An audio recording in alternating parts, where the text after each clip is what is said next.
What's up, everybody? Welcome to the Pick Six Podcast, CBS Sports NFL Podcast. I'm Will Brinson, joining me on this lovely summer Monday. Summer hadn't started yet. Spring Monday, whatever. Tyler Sullivan, John Breech. What's up, boys? What's going on? How we doing? I'm fantastic because I saw the Northern Lights this weekend. Suck it, guys. Showed up over my house. I waved at him and went to bed. Best weekend of my life. Like, did you know that was happening? Because I just woke up and everybody was like, "Oh my God, the Northern Lights!" And I'm like, "All right, Borealis." Where was this?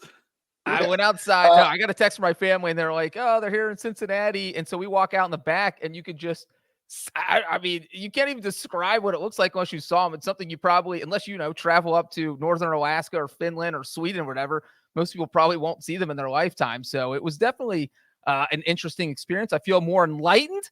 And I am ready to tackle everything that Brinson throws at us today. Well, we will be talking about the NFC North, that's for sure. Maybe we'll shed some light on it. Just so people know, people who listen to this show in the podcast feed, we will be hitting the pause button on the podcast after the schedule release. We'll have a schedule release show. Then we're going to take a little break. Little off-season break, well-deserved for how hard we work. So don't be freaked out. We'll be back, but taking a little stretch of time. Like the NFL, the NFL takes this there's 6 weeks, and if you want to take a break from football, you get 6 weeks a year. And the NFL even made it cut it down even further because the schedules were being released on May 15th, which I would have to think either somebody screwed up and deleted their Excel sheet, or the NFL said, "All right, we want to, let's test this and see what happens if we release it another week later and see if people are just as crazy about the schedule." What do you guys think? Why do you think they got moved back a week this year? I think because they were putting a bunch of these games up for sale. The Christmas Day games that reportedly, could go to Netflix. We just got word that NBC is getting an extra game for the 21st of December. That's a Saturday. Breach, you even said it's going up against the college football playoffs. I think that those games were going up for sale, and they're like, "Oh, Netflix, what do you think? Oh, Amazon, oh, whoever. Let's let this bidding process go a little bit further. We don't mind waiting a week." Yeah, and especially when you have a surprise entrant into that bidding process like Netflix, who has never streamed, televised, whatever, has never aired an NFL game, and now they're saying, you know what? As aired a Tom Brady roast. Right. They did the Tom Brady roast. They did the quarterback series with Marcus Mariota, Patrick Mahomes, and Kirk Cousins. So they have worked with NFL Films before, but this is a whole new ball game because this costs a lot of money. They're probably going to pay 50, 67 million per game to do this. So I agree with Saul. I think that's probably why it was delayed, because you have to figure out who's airing your games before you announce the schedule. But clearly the NFL officially announced on Monday that the schedule will be coming out Wednesday. So it looks like they ironed out all the details. That they did, Breacher. Did they announce any games when they announced that the schedule would be announced? Ooh, I love that you ask. We got one juicy one on Monday, and that was Ravens-Chiefs to open the season. So we're getting a rematch of the AFC title game where everyone still was trying to figure out what the hell the Ravens were doing. Because they just gave up on running the ball in that game. 17-10. Chiefs won, obviously went on to win the Super Bowl. And this was an interesting one because the Chiefs, there were a lot of options. The Chiefs won the Super Bowl. The defending champ gets to host that game. So it was going to be a Chiefs home game. It could have been the Ravens. It could have been the Bengals. It could have been the Texans. It could have been the Buccaneers. It could have been Sean Payton and the Broncos, Jim Harbaugh and the Chargers. We saw last year when they put the Lions in that spot, so they weren't necessarily going for the most glamorous game. They've proven they'll put anyone there. But the Ravens is juicy. You cannot argue that. I think they probably shied away from the Bengals just because of Joe Burrow's wrist. You want to make sure he's ready to roll. You don't want any question marks in that opener that might get viewers away. And then I think they probably thought about the Texans, but Texans-Chiefs was the opener in 2020. After the Chiefs won the Super Bowl in the 2019 season, they probably said, twice in 4 years is a little much. So let's throw the Ravens in there. Yeah, I almost feel like you can put whoever in these types of situations. Like, I know that you want a great game and you're going to get one with the Ravens and the Chiefs, but I almost feel like people are going to be so starved for football. Like, I almost wonder, do you bank Chiefs Ravens later on in the season because you know that is going to be a potential number 1 seed type of game. Last year you're playing an NFC opponent. Yeah, the Lions were really hyped up going into last year, but it was an NFC. It doesn't really mean too much. I almost am curious that they didn't try to go the NFC route if there was a team that made sense.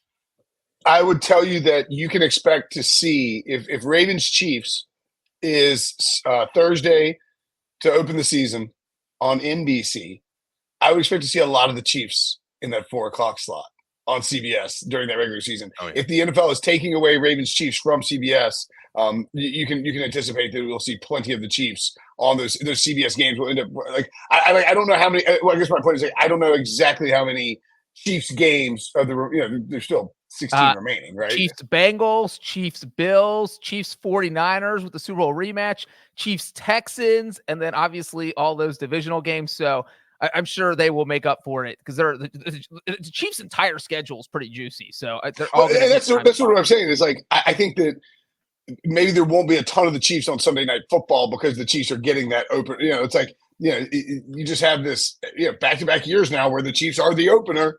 And that game is on NBC. I mean, Arrowhead's gonna be rocking. We presume that you've got Travis Kelce and Taylor Swift still together. If that's the case, the ratings are only gonna be up. I mean, would not be surprising at all. All right, let's get to let's take a break. Schedule will be out Wednesday. We'll have a schedule release show for that. You can bank on that or whatever the hell. Anyway, point being is we have a schedule release show coming up next week. What game are you looking forward to the most, Breech? Let's see. The entire Bengals schedule would be number 1. Does that count, or do you want me to name a specific game? Which Patriots game are you looking forward to Drake May coming in?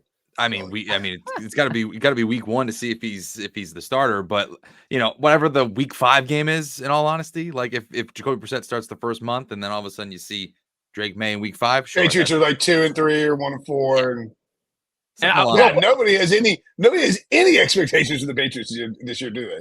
No, not. And listen, their defense is with Judon and Gonzalez coming back, we'll see, but it's all about Drake May. It's very similar to what we talked about with the Panthers a couple of times on this pod. If you can just go into next offseason knowing that you have your guy, whether it be Bryce Young or Drake May, you're all good. That's all that really matters. That's the goal. And I'll throw in the Harbaugh real quick. Just Jim Harbaugh, John Harbaugh. We get Absolutely. Ravens at Chargers. We haven't seen a Harbaugh since Super Bowl 47. So that is one game I will be looking for quickly on the schedule to see where it ends up. Who do the Chargers play the Browns? Do we know if the Chargers double checking play the Browns in Cleveland? Jim Schwartz, Jim Harbaugh. Let's go, baby. Get that little rematch going. All right, let's take a break for real. When we come back, we'll talk about the NFC. Speaking of the North, the Lions. Jim Schwartz's old team. Next. The PBR World Finals continue Saturday on CBS Sports Network. Time to get up now. Okay, we ask questions. Sully asked questions. We'll do the same thing we did last week. Except this time we're getting into a little bit earlier, so we won't be rushing against the clock. Sully, I'll name a team. You ask a question, and we'll Breech and I we'll all follow up on it. And we'll start with the nearly NFC champions, NFC North champions. Almost won the NFC. The Detroit Lions. Yeah, to me, one of the big questions from now until week 1 is when will the Lions extend Jared Goff? It doesn't feel like it's a if, it's a when. Both sides, JJ's reported this way back in the early portions of the winter, that both sides are pretty excited about getting to the negotiating table, both open to an extension. I think there was a report over the weekend from Jeremy Fowler that Goff could be the next one to get a mega deal. We're not even talking about an extension. We're talking about him being the latest quarterback to get a mega deal. So what does that look like, and when does that happen? Yeah, I mean, this is definitely an interesting negotiation because you look at you go back to 2021 when the Goff trade was made, Rams-Lions, and Matthew Stafford gets shipped out to Los Angeles, and it almost felt like Jared Goff was just going to be a gap quarterback and that he was going to be setting the table for an eventual QB that would come in for the Lions and take over and be their franchise quarterback. And it didn't help that they went 3-10-1 during his first year. But in his defense, he's learning a whole new offense. He's trying to get adjusted to playing for a new team. And it was just, oh my gosh, what's going to happen with Jared Goff? Is he the Lions quarterback of the future?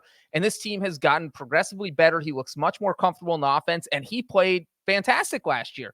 Now, the problem is, and we kind of mentioned this when we were talking about the AFC teams last week, and Trevor Lawrence, is that and Goff is going into the final year of his contract. And if you're a team and you love your quarterback, you do not want to let them go into the final year of their contract. So I do think they'll get a deal done before the season starts, but it is, where do you lump him in? I know that you just mentioned that he might get this huge contract. You have Joe Burrow at the top of the food chain right now, $55 million a year. But I kind of lump Goff in, and not necessarily skill-wise, but with Tua and Trevor Lawrence as far as how much money do I want to give them, because I don't want to give him the top of the QB market. If I'm a general manager, I'm not sure I want to give Jared Goff $56 million a year. He certainly deserves a high number, maybe something around $50 million a year. But I think that's probably why negotiations have been, why there isn't a deal yet, because they can't settle on a number of what makes sense here. So I don't know what makes sense to you guys. What do you think, Brinson? It's tough. I'm with you, because you look at the quarter, like, we've seen it for years. You just top the highest number. Like, that's just what happens. Whether it was Derek Carr, Derek Carr, Jimmy Garoppolo, people were like, for a hot minute, like, people were freaked out that these guys got the top end quarterback money. But the reality is, if you're the next quarterback up, you get the top end money. And I think if you're Jared Goff, I'm with you. It's crazy to suggest $56 million, but he has to make more than Matthew Stafford at $40 million. Right? That's easy. Dak Prescott's at $40 million. Dak's going to get extended too. Josh Allen at 43, Patrick Mahomes at 45. This is per year. If I'm Jared Goff, I want more than Kirk Cousins got, $45 million a year. I want more than Deshaun Watson and Kyler Murray get, $46 million a year. I'm like, look, I don't know what to tell you guys. I almost took this team to the Super Bowl and almost won the NFC, and we're good. And the city loves him. I guess you could slide him in between Kyler and Jalen Hurts, who's at $51 million. But if I'm Jared Goff, I don't know that I'm just willing to just take that discount. He's already rich as hell. It's not like he needs it. Like, this is not about getting that extra couple $1 million. It's about the pride of being the top paid quarterback. Well, I was going to say, could it come down to, though? I get what you're saying with Goff. Again, he's made a ton of money, former number 1 overall pick. I get that. But does the guaranteed contracts that are now starting to become more and more prevalent with these quarterbacks? Obviously, the Deshaun Watson one is, it's blown up in Cleveland's face, but the Atlanta Falcons just gave Kirk Cousins that as well. Could that have possibly changed the tenor of the negotiations to say, hey, listen, I actually want more, 80% of this to be fully guaranteed or something along those lines? Yeah, I can see that. Possibly. Yeah. I mean, look, if you're Jared Goff and say the Lions say, hey, look, we'll do $50 million a year. And Goff says, okay, that's fine, but I want $150 million fully guaranteed, because then you get up there where that's, I think, the second highest fully guaranteed amount behind Deshaun Watson, obviously, because, no one's ever going to pass that unless Patrick Mahomes holds the Chiefs hostage, but it's just unlikely we'll see that. So now you get the second highest guaranteed rate in NFL history, but you're only getting the $50 million a year the Lions want to pay, which I think something like that would make it a win-win situation. But man, getting up to 56, 57 million for Goff would be interesting. No, I think that's a great call. And you look at it, Burrow's at 146.5 fully guaranteed. So, when you have these deals, the agent and the player, the team, everybody wants to be able to tout, like, leak out something about the numbers that makes it, it makes it look like you got this incredible deal. And I think if you said second most guaranteed money in NFL history at $150 million, that would get the job done with that. And like, at this point, I think everybody agrees that the Deshaun Watson deal is a massive outlier. And because it went so poorly, the trade is like, revamped Houston's entire franchise, and the Browns are just sort of stuck with Watson for the next few years anyway, and he hasn't played well because of that. I think it's like everybody's kind of agreed to, all right, like, maybe that's a terrible idea. Like, maybe we should not do that for anybody, unless as Breech points out, Patrick Mahomes wanted to do it. So yeah, I think there's a common ground there to be found. Just a question of if they find it. And remember, Lions fans are chanting Jared Goff over and over again at the NFL draft. So I mean, like, this is a fan base that loves this player. All right, the Green Bay Packers. Yep, we'll stick with quarterbacks here, and we'll look at Jordan Love and just ask the question of whether or not he can keep up his second half play from last season. This is, again, more big picture. It's not something that we're going to figure out before the start of the season.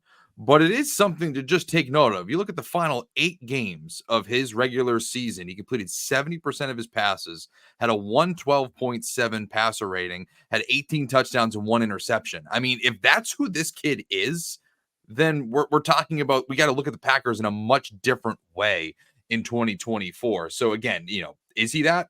It remains to be seen, but that's the big question.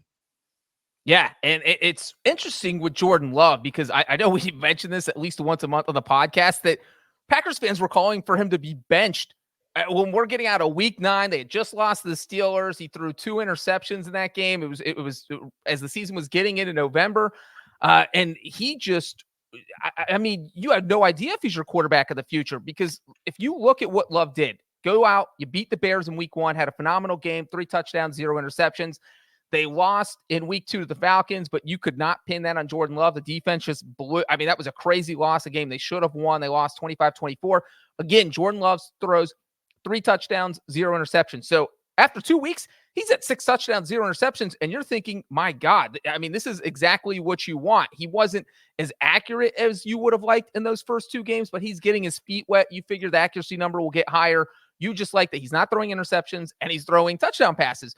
But then that stretch from Week 3 to Week 9, we're talking 6 touchdowns, 10 interceptions. I mean, that is ugly, and that's where it looked like everything was falling apart. But as you mentioned, Tyler, that back half of the season was just insane, and it feels like that is going to be more the Jordan Love because usually, if you're improving, you're processing faster, you're figuring out the game faster, and it feels like that's where he is now. And so if I'm the Packers, I'm definitely not too worried about him possibly regressing. Yeah, so Week 7, the Packers lost to the Vikings 24-10. Excuse me. And Love went 24-41, some sub 60% completions, 1 touchdown, 1 interception, sacked 4 times. And these are the quotes. I'm reading on CBSSports.com.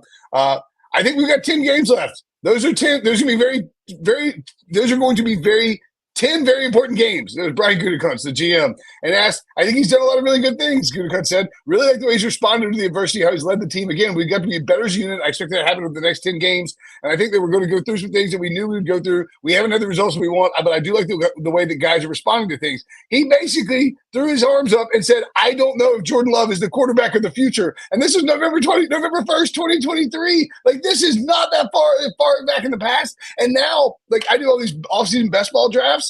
Jordan Love is going really high in these drafts, and people have insane expectations for him. And those are warranted, I think, because of the back end of the second half of the season. But it has to be the biggest question about the Packers, because if you get the first half of the season of Jordan Love, the Packers might be a bottom 10 team in the NFL. You get the second half of the playoff, Jordan Love, and they might make a run of the Lions and win the division and be dangerous in the playoffs. And Sully, let me ask you this real quick. If you had $55 million a year and you can only give it to one quarterback in the NFC North, are you giving it to Goff, or are you giving it to Love, or are you giving it to J.J. McCarthy, or are you giving it to Caleb Williams? I'm going off the board. Sam Darnold. No, I'm only kidding. I'd probably give it. I'd probably give it to Jordan Love just because I like the upside. But again, you're right, Brinson. It is such a Jekyll and Hyde type of situation with him because we just don't know what it's going to look like. I mean, we're even looking. We talked about it last week.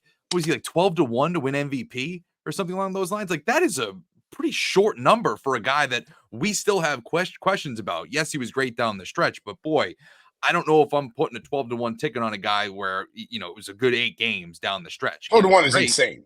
It's bananas. I just, again, it's going to be fascinating to see how this goes because, again, we talked about variance last week too with quarterbacks. If he is this, then he is an MVP candidate, and you should look at the Packers as a threat in the NFC.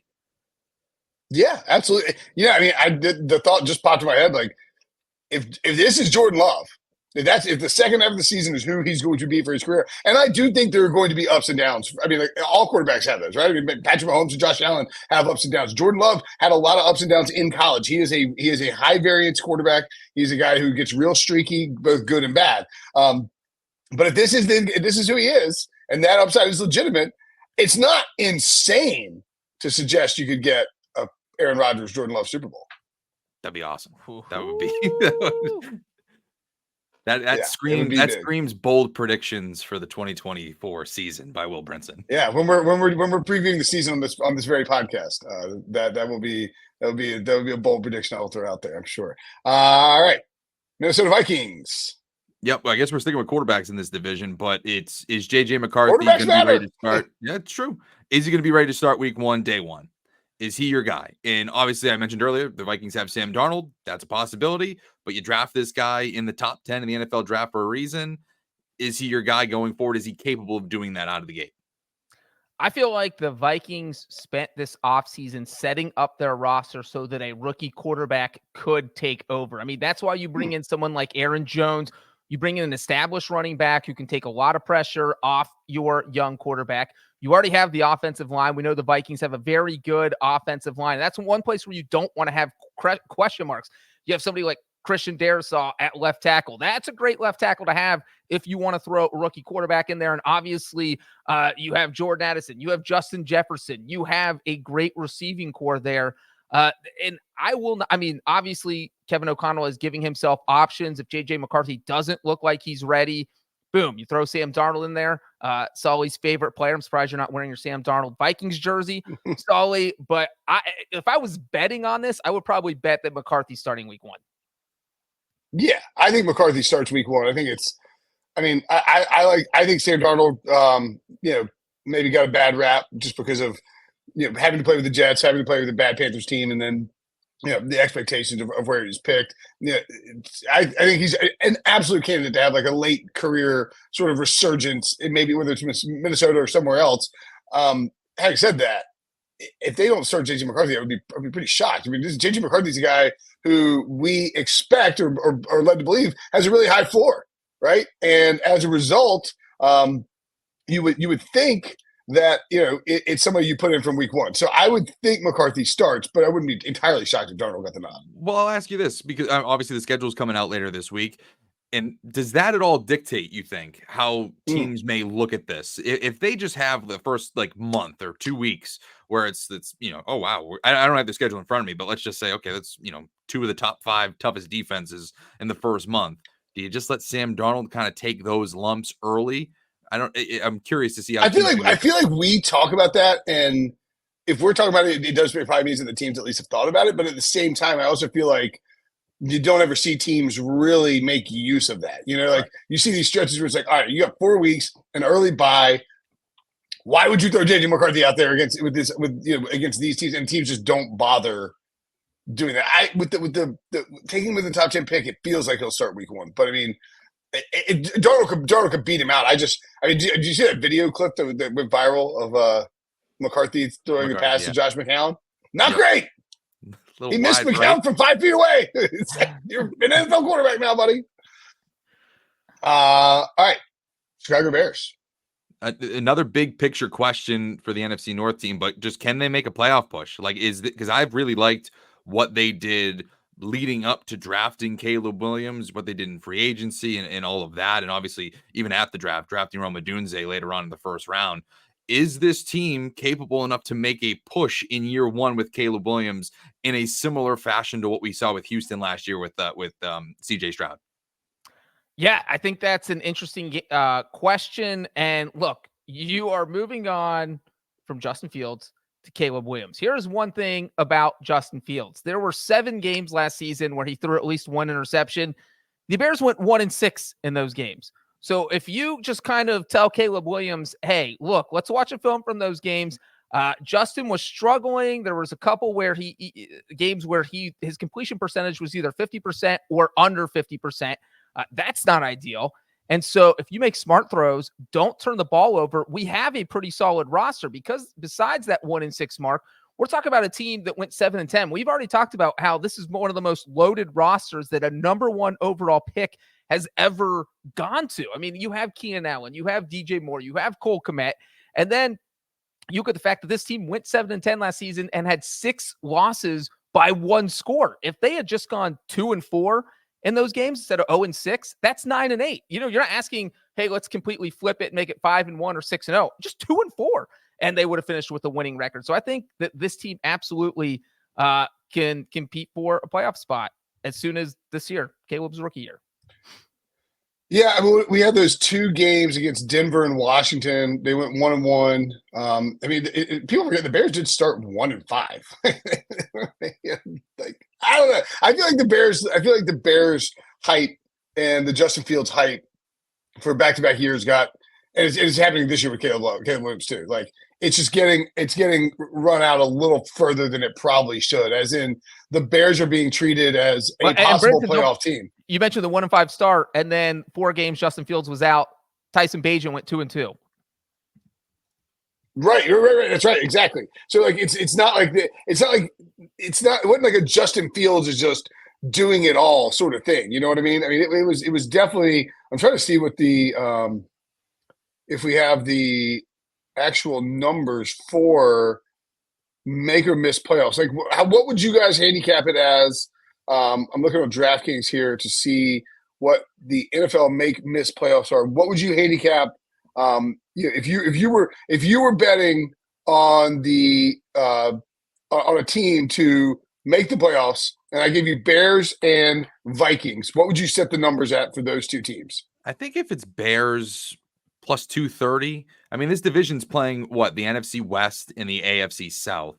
So, again, there's going to be some that's not the easiest schedule in the world. I would say like plus 230 to make it if you're Chicago, and if you're Minnesota, probably right around that same number, probably 245, 250. Not a reasonable breach. What would you say?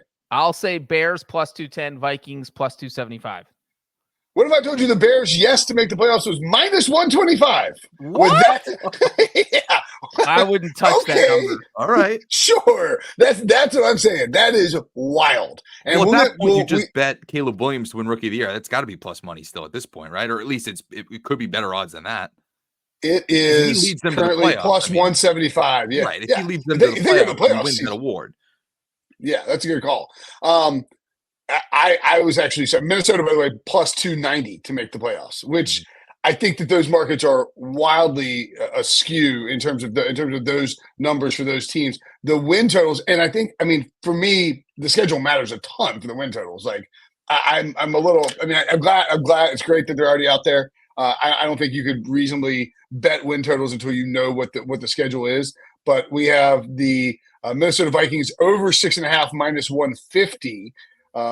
Which is pretty low. What do you think the Bears total is? The win total is currently on DraftKings.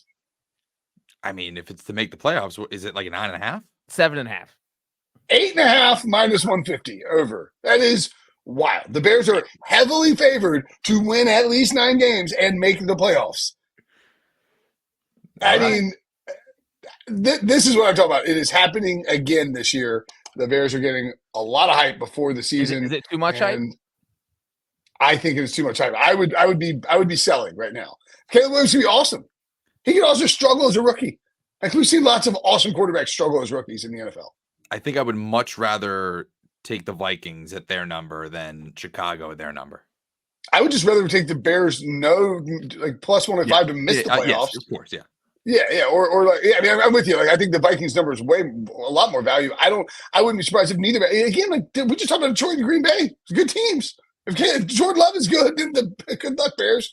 All right, let's take a quick break. When we come back, we will rip through the rest of the NFC. Key questions for every NFL team. Next. At CBS Sports Golazo Network, we're bringing you the game. Madness of Messi arrives! Breaking down the game. This is unlike anything else in the world. And changing the game. Get it all for nil. That means free. Whoa. And all day long! 24/7. Okay, let's get into the rest of the NFC, and we'll start in the NFC South. Big questions for some bad teams. Tampa Bay, Sully. Yeah, my question here is one that I think is going a little bit underrated in this division is, does the offense dip without Dave Canales, who obviously left, their former offensive coordinator, for a head coaching gig? They now brought in new OC Liam Cohn from the Rams. This is the 3rd year in a row that they're going with a new offensive coordinator. They were totally fine last year, but they were bringing in Baker Mayfield, going from Brady to Mayfield. This is going year 2 with Baker with another offensive coordinator. And he's been around the league a bunch, and you're getting somebody from the Sean McVay tree, but you had a little magic there last year in that offense. It was really rejuvenating Baker Mayfield as a player.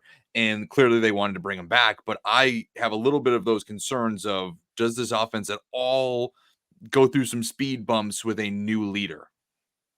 Yeah, I mean, those are valid concerns. We talk about all the time how much one of the most underrated changes that adversely affect the team come at coordinator. I mean, Brinson, you harped all last season about how the Eagles were losing both their coordinators and that you didn't like that at all. And look, Eagles fell apart down the stretch. That may or may not have anything to do with the coordinator. Didn't look right for a long time there, but then it turned out to be correct. Yes, exactly. So it is just one of those things where, and this is a big, big jump you're making. I mean, going from Dave Canales to Liam Cohen they're different philosophy guys. And so I do like that Cohen, as you mentioned, Sully, comes from the Sean McVay tree here. He spent a lot of time with the Rams. Well, I mean, Baker Mayfield played with Liam Cohen as his associate. Right. They have history together. So I don't think it's like it's not a total change, but still, it's a change. It's a change, yeah, for sure. Right, yeah. but that's the thing is, and when you're Sean McVay's offensive coordinator, you're running Sean McVay's offense. You're like just existing because Sean McVay's doing the heavy lifting. But if you take a lot of what you learn from him and develop your own scheme, and I'm sure you can talk to Baker Mayfield now. You can say, hey, this is what we did with the Rams. What did you like? What did you think of McVay? Let's put some of this in this offense. So I think it can work, and I think it'll be interesting to see how it works. But I think Mayfield might actually like this offense more than what he did with Canales. Yeah, I think that's entirely possible. But we can sort of loop in the Panthers here and go with the Panthers next. But the Dave Canales thing is fascinating. Is he, this is a guy who was an OC for 1 year. Like, he was a passing game coordinator in Seattle, and Gino had great success. But I mean, the track record that you got with this guy, who you're giving just a disastrous franchise and a disastrous offense, and a team that should have had the number one pick this year because they were the worst team in football, and a second-year quarterback in Bryce Young. Sully, the Dave Canales thing, if Dave Canales is an incredible coach, the Panthers could be like a lot better than people think, and the Bucs might dip down a lot. But I tend to think it's probably a little bit overrated. I think he's got to be kind of an unknown just because of like his track record in the NFL. And I think that leads into what we're talking about with the Panthers here. And the question is just very simple. Will Bryce Young rebound from year two? We mentioned it earlier. The goal for the Panthers in 2024 is to come out of 2024 fully convinced that Bryce Young's your starting quarterback. I do not care about the record. I only care about that one thought. If you can go into the next offseason and confidently say we are not in the quarterback market, that's a total win. And so that's the big question. Can he rebound off of a year that was so, if not bad? Yeah. And you look at the Panthers, man, the one thing, look, I know the NFL's built on parity, but if I could bet all my money on one team not winning the Super Bowl in 2024, it would be the Panthers. This is just one team I don't have any faith in. And again, I mean, you hit the nail on the head. It's all going to come down to whether or not Dave Canales can help develop Bryce Young and kind of push him along more. And he's got to rebound for this team to rebound. This offense has to look good. And we know they added some weapons at receiver, but I just didn't see a lot from this offense that's encouraging. I'm not sure how good this team can be, but they play in the NFC South. I think that's the one thing you keep telling yourself if you're a Panthers fan, if you're Canales, is this is a winnable division. We don't have to be great to win it. We just have to be average. We can be average.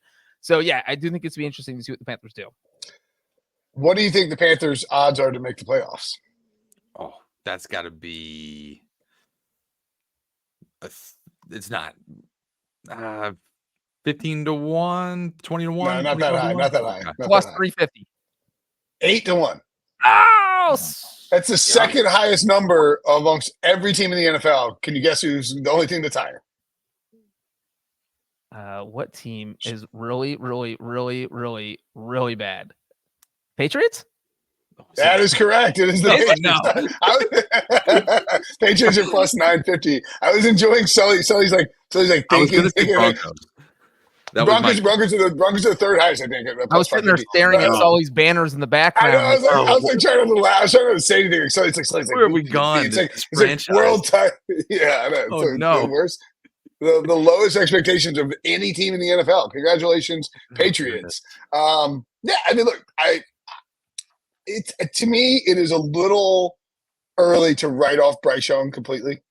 And I understand that people do, draft hot take people like Prisco, Ryan Wilson. Wilson was to bury Trevor Lawrence. Pete's like, maybe Bryce Young just sucks. It's like, he doesn't suck. Like, he might not be, worthy of a number one pick. But we've seen plenty of situations in the past. Alex Smith comes to mind quickly when you think about a number one overall pick who struggled, and then you get better coaching around him. The issue I have is that I like Frank Reich was a good coach. I mean, like, not with the Panthers, but he was a good NFL head coach. He had all those different. I think they just had too many voices in that room, and I hope that they're sort of letting Dave Canales just be a coach in this spot. And if that's the case and he is a good coach, then I think Bryce Young could rebound.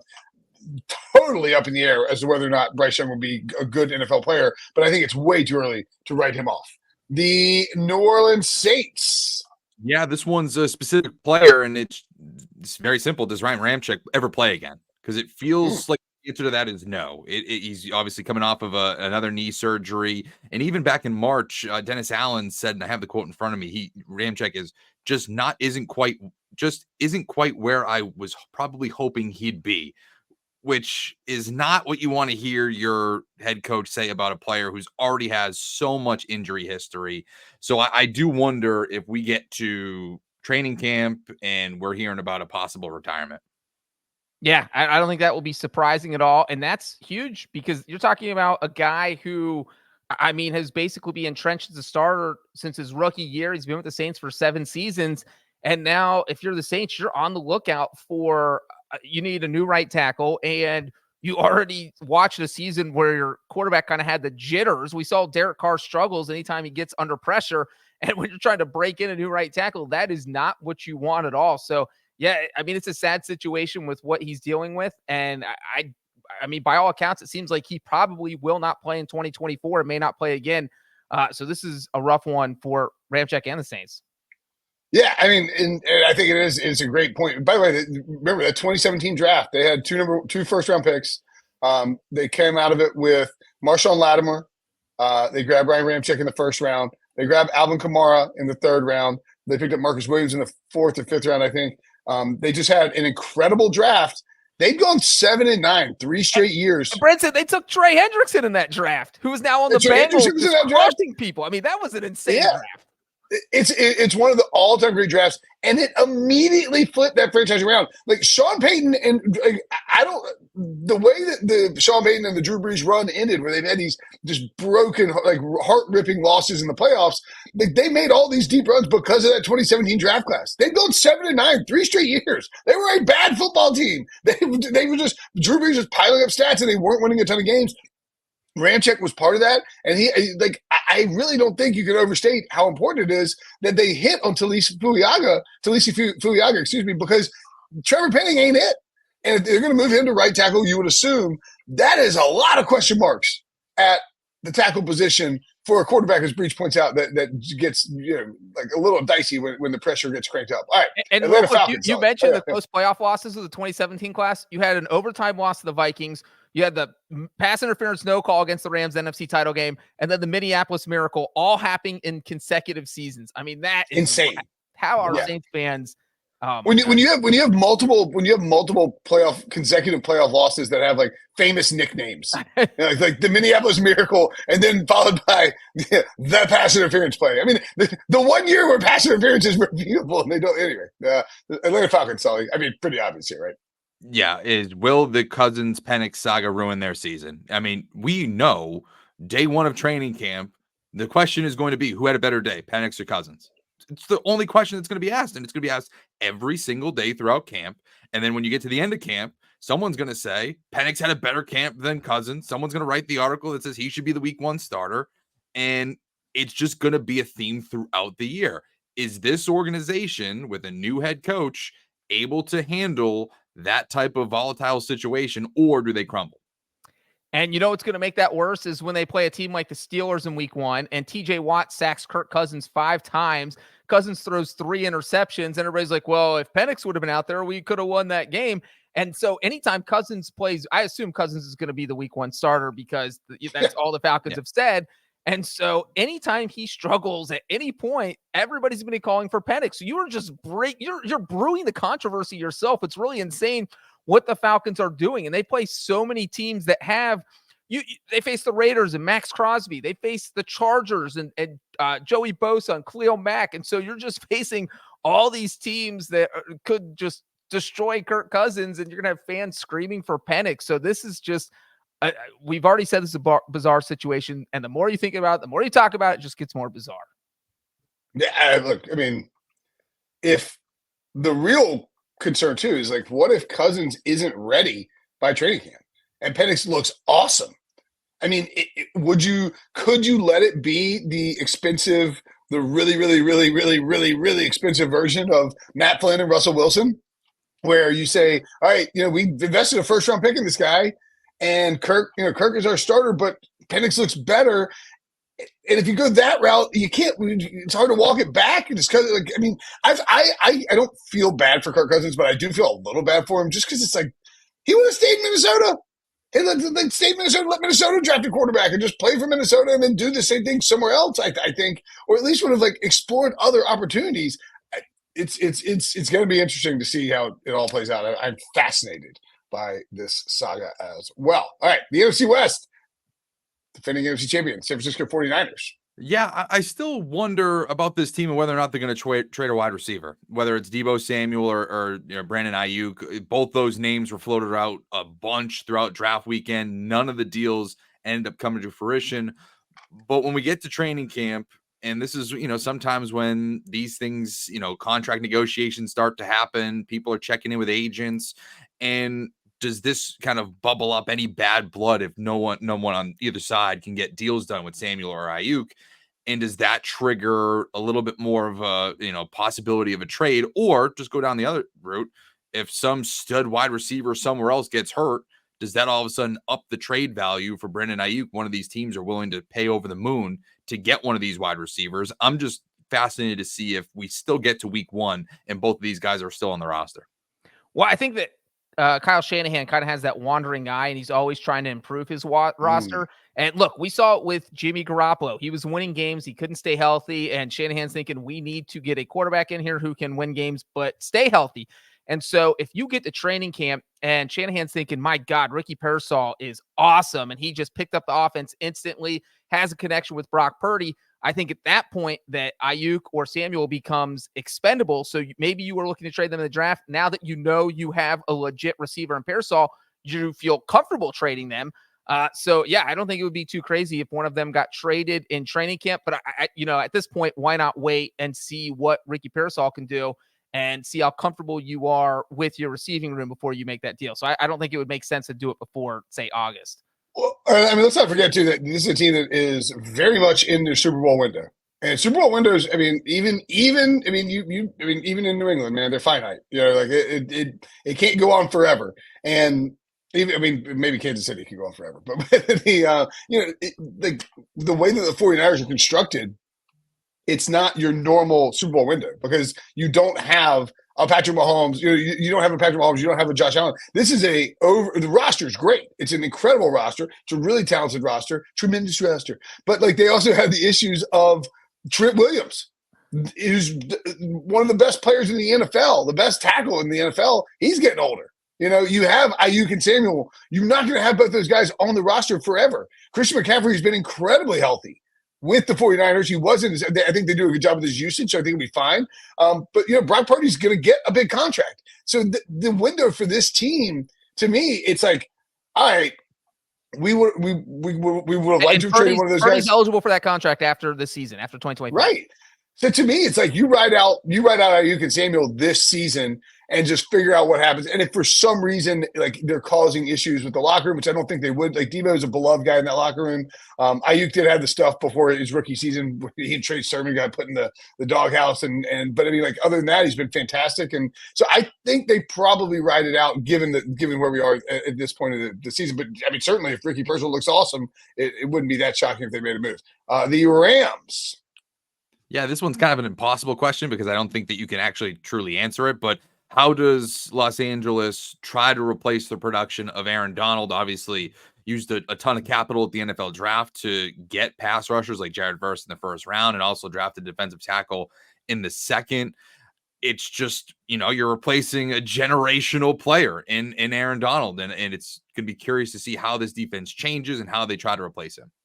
Yeah, I think you hit the nail on the head there is that, look, you can't replace an Aaron Donald, but the Rams clearly went into the draft thinking we are going to try and beef up on the defensive line and hope that we can hit a home run, hope that we can have the same success we did last season when we drafted Kobe Turner, who has been a great, great pick. And so not only do you take two players on the defensive line in the first 2 rounds with Braden Fisk and Jared Verse, but you took 2 guys who were former teammates at Florida State. And so these guys already kind of connect with each other. Maybe that's part of why they did this because it is part of why they did it. Let's see said that. Yeah, because you have 2 players who are comfortable playing with each other. And so you put those 2 guys on the line and you say, hey, we don't want you to be Aaron Donald. We just need you guys to not get run over. And we need you to team up with Kobe Turner and whoever, Bobby Brown. And we need this line to be good. It doesn't have to be Aaron Donald great. We don't expect that, but we can't fall back much. They said, because remember, they traded a future 2nd-round pick to move up and get Fisk. They traded with the Panthers. And I think they said at the time of in the post-draft presser that, or maybe I heard Jordan Rodriguez say this. I can't remember exactly what it was, but when they got Verse, they made a dedicated, aggressive effort to get Fisk to pair with him, knowing that they've seen what these 2 guys can do when they're by each other's side. And so, by the way, the Rams odds to make the playoffs plus 115. Are you kidding me with this Bears odds? Wait, the Bears have better odds than the Rams?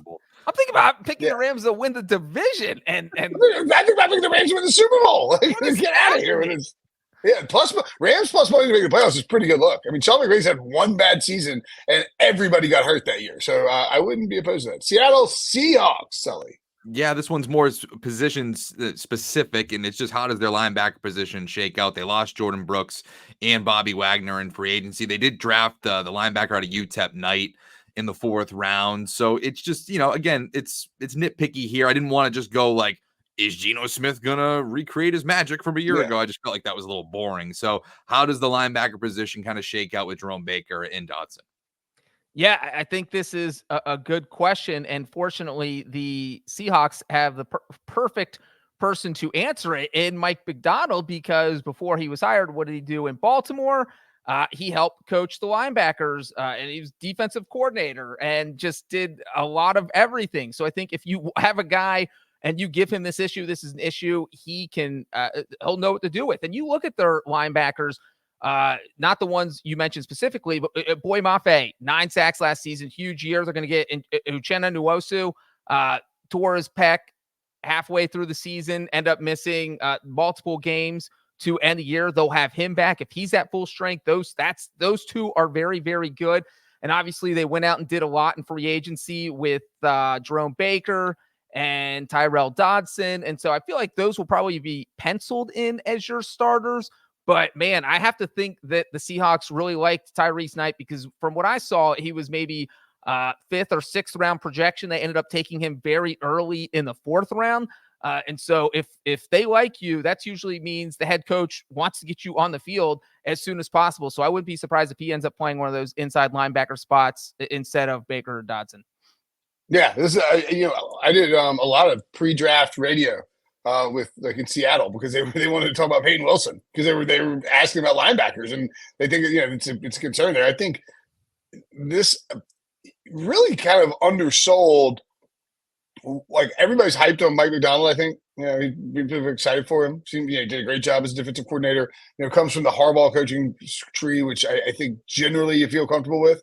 But man, I mean, like, this is the first head coach. It's been a long time since the Seahawks had a new head coach. Pete Carroll was there for a really long time. I mean, Pete Carroll got there in what, 2010? 10? I mean, it's been 15 years, it's been 14 years. Like, and remember, he came with John Schneider. The way that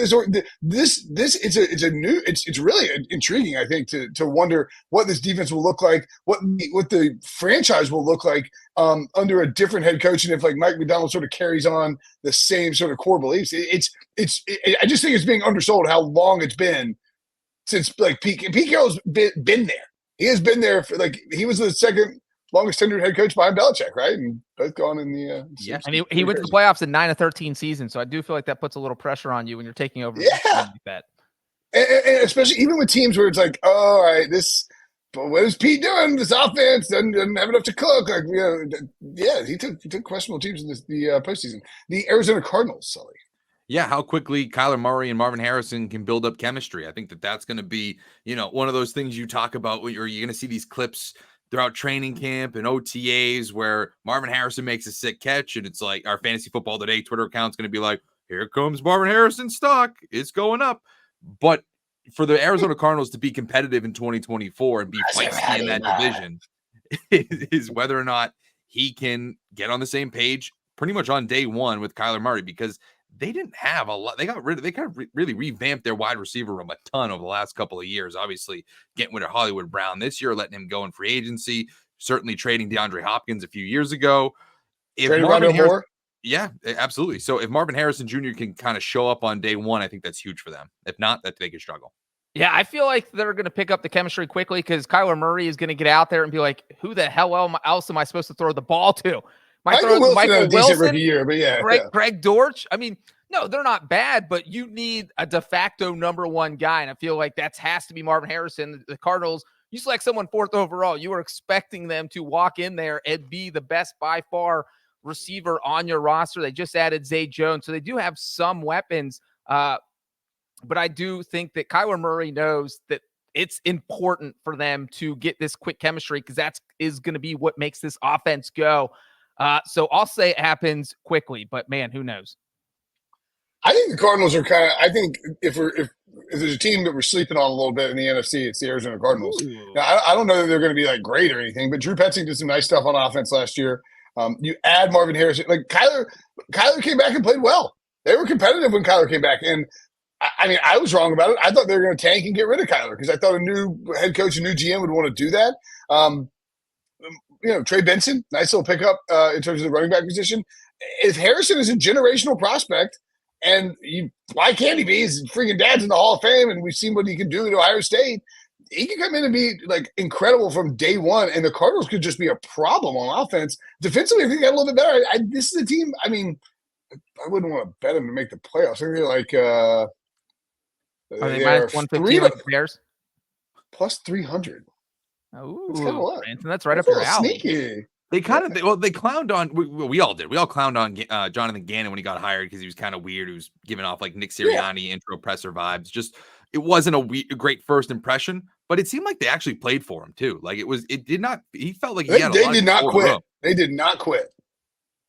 Like they had a lot of games, but early on, I mean, they were competitive. I think they covered like the first 4 or 5 games, and that was a big talking point. And then they started, sort of run out of steam. Kyler comes back, and they play well. I mean, it's an interesting team. I think it's a team that could I don't think they're going to go win 10 games, but I think they could cause a lot of problems for anybody who's like sleepwalking past them on a given week. All right, to the NFC East. We start, of course, with Jared Jones and the Dallas Cowboys. By the way, Sully, you getting any Jerry Jones vibes from Elliot Wolf being like not GM but is GM? Like, is Bob Kraft the GM? Jonathan Kraft the GM? The whole GM search thing is absolutely ridiculous for the New England Patriots. Like, they didn't want to do a GM search because there was too much going on in the wake of losing Bill Belichick. We didn't want to go through a hiring cycle. You already had the head coach under contract with Gerard Mayo. What else did you have to do? You just had to spend a week to go look for a new GM, and Elliot Wolf, it just happened to be the guy. Like, it was a very, very backwards. Are people yelling about it up there? Yes, people are like, "What? All of this was a complete waste of time." And honestly, you just kind of look like jerks in trying to screw around with the Rooney Rule over the last few weeks because we knew that you were going to just go with Elliot Wolf. You're not going to give him the keys to the most important offseason in Robert Kraft's ownership, the highest draft pick he's had in his ownership, and say, thanks. All right, now you're out because we don't like your decision making. That's crazy. So yeah, they're very much under siege here. But for the Dallas Cowboys, more importantly, is Mike McCarthy going to get fired? And it feels more like a when rather than an if, because I don't know. This team, to me, I think we've talked about this before. It feels like if things go off on the wrong foot, this could be a disaster season for them, because I don't know if they do a firing in season. I don't know if that's Jerry Jones's kind of MO. I mean, maybe it is. He's only done it once with Wade Phillips. But boy, I think the absolute hottest seat in the NFL right now is Mike McCarthy.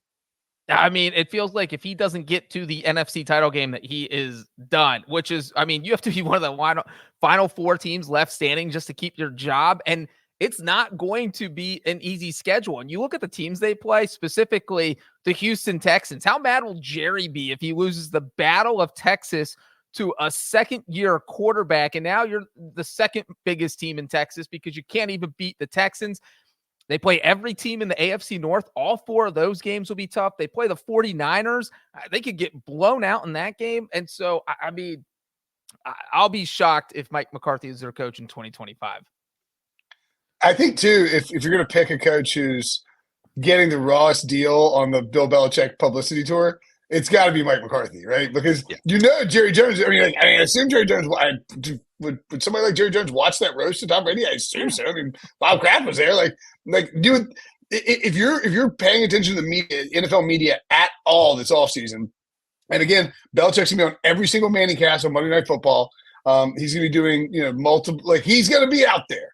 And it's hard to watch Bill Belichick operate and not think this guy's still got his fastball. And then you have there's no team that has more pressure on it for Wednesday night when the schedule's released than the Dallas Cowboys. If they get a heater out of the gate where they've got to play, I don't know who their opponents are, but I mean, if you get the Eagles early and you have your tougher matchups early on in the season, then you're suddenly that narrative can build quickly. Well, that's what I was going to say, and Breech was touching on it too, is that I think that one of the things that we should be looking at when we do our show after the schedule is released is when does the bye come for Dallas? Because if that game comes, or the Thursday night game, if they play Philadelphia on a Thursday night or San Francisco on a Thursday night, not that the NFL would put it there, but just work with me for a second. Yeah.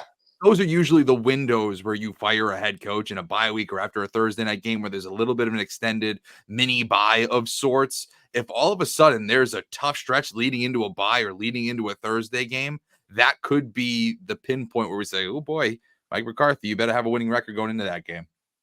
So they got to play the AFC North.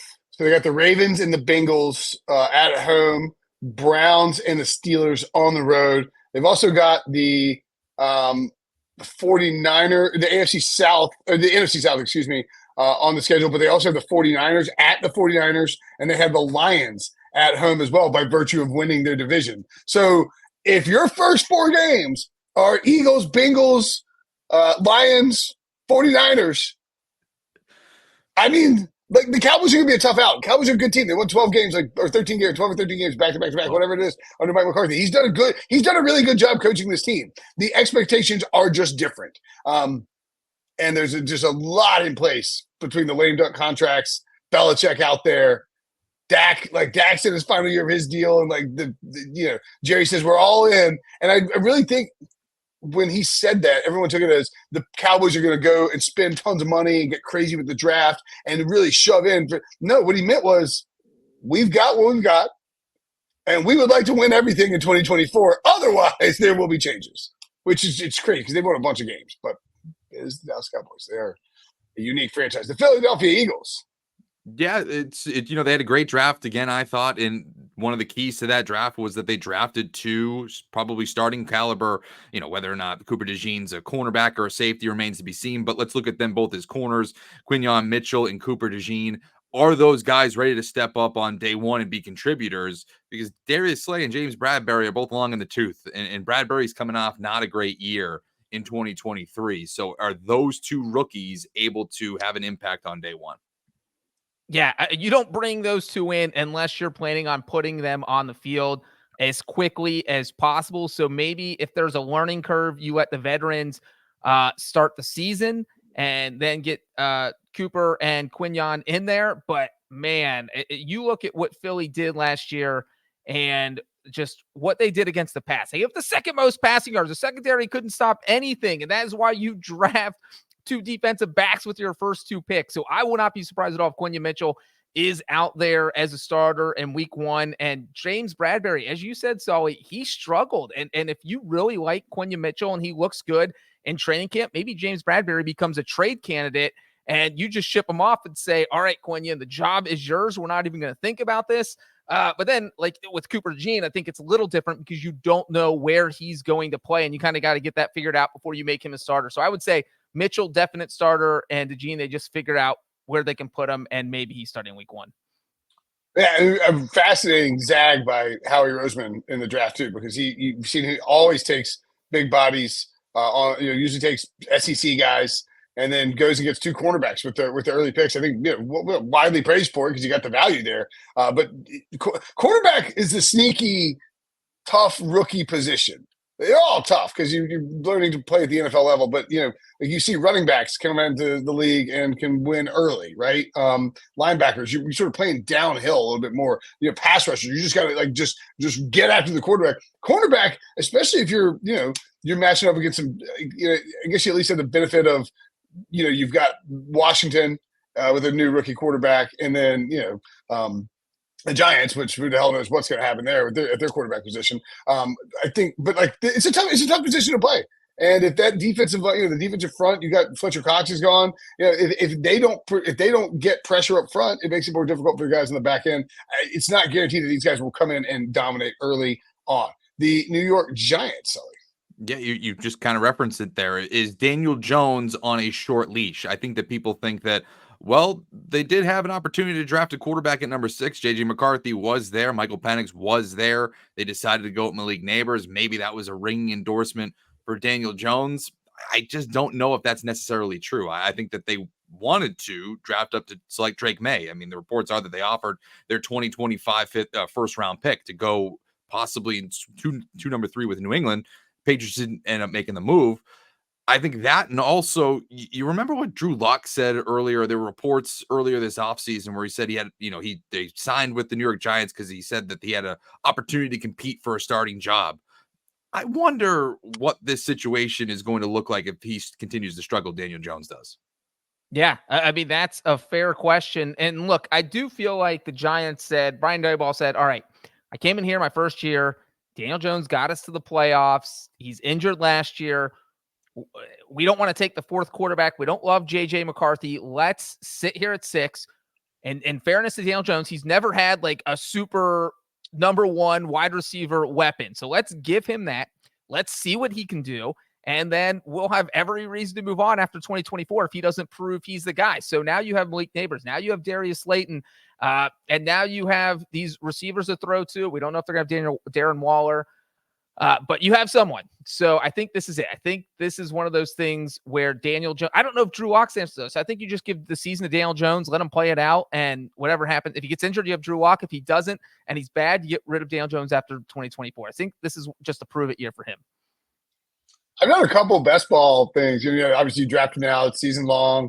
Like some weird stack stuff where like there's Jalen Hyatt, Darius Slayton.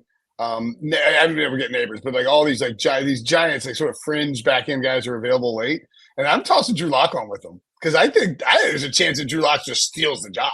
I mean, Drew Lock is a high energy guy, tons of variance. Like that start he had in Seattle, he looked awesome. He was great. He's a former 2nd round pick. Like he can.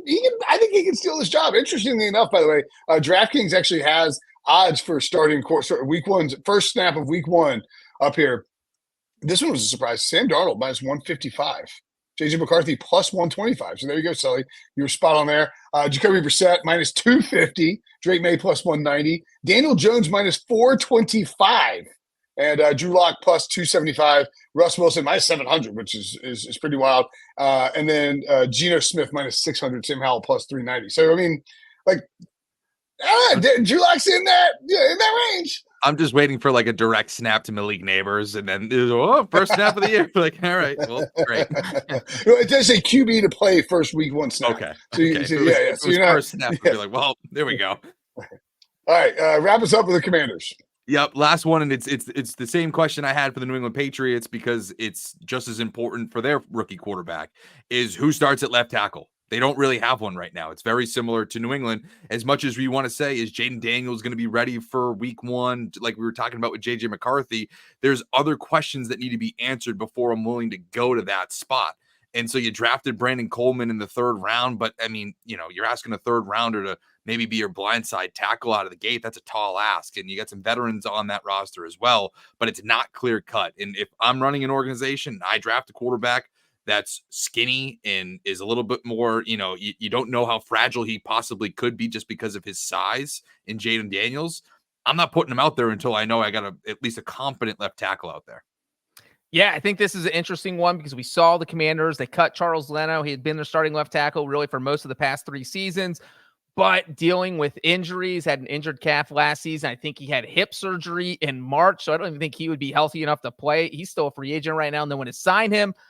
So you are where everything Tyler just said is you cut your left tackle without a plan, but he's beat up, so you don't even know if that would have been a good plan, and now you're staring at a 3rd-round rookie. I think Coleman was taken 3rd round. Yeah. Do you really want to put all that pressure on him? So I think you have to start someone who's played tackle for. So probably Cornelius Lucas, you start with him, start the season with him and hope Brandon Coleman gets better as the season goes on, give him some spot playing time, and then hope he can be your eventual starter. But I mean, it's definitely not a situation you want to be in, especially because you are starting a rookie quarterback most likely, unless Marcus Mariota somehow starts week 1, but I don't think that will happen. So, yeah, Jaden Daniels, you don't want him running for his life, but that might happen. Yeah, and Washington not even on that list of teams where with like the odds for the quarterbacks. So, I mean, worth noting, I just expected it's going to be Jaden Daniels. And by the way, like the Panthers, the Patriots, questions with Drake May and that offensive line and that offensive scheme and whatever. I mean, Cliff Kingsbury, this offensive line doesn't do a whole lot to instill confidence in like Washington being really good out of the gate. I think Dan Quinn was a great head coach. He did a great job finding. He brought in Kyle Shanahan to run his offense. He got the Falcons to a freaking Super Bowl. I think he'll win in Washington. I just don't know about this. Like if Jaden Daniels is just that guy and he's just going to be great, then by all means, I don't think it'll matter really who's running that scheme. But the Cliff Kingsbury thing, it gives me this, like, gets my spidey sense tingling about what might happen for Jaden Daniels in his rookie year. I think at least a little concerning there. All right, and certainly with no offensive line. That'll do it for us. That's all the NFC teams. We're back tomorrow, Brady and Dews, and then we'll have our schedule release. So make sure and hit the like button, subscribe, rate, review. For Breech, for Sully and Brinson, we'll see you guys later.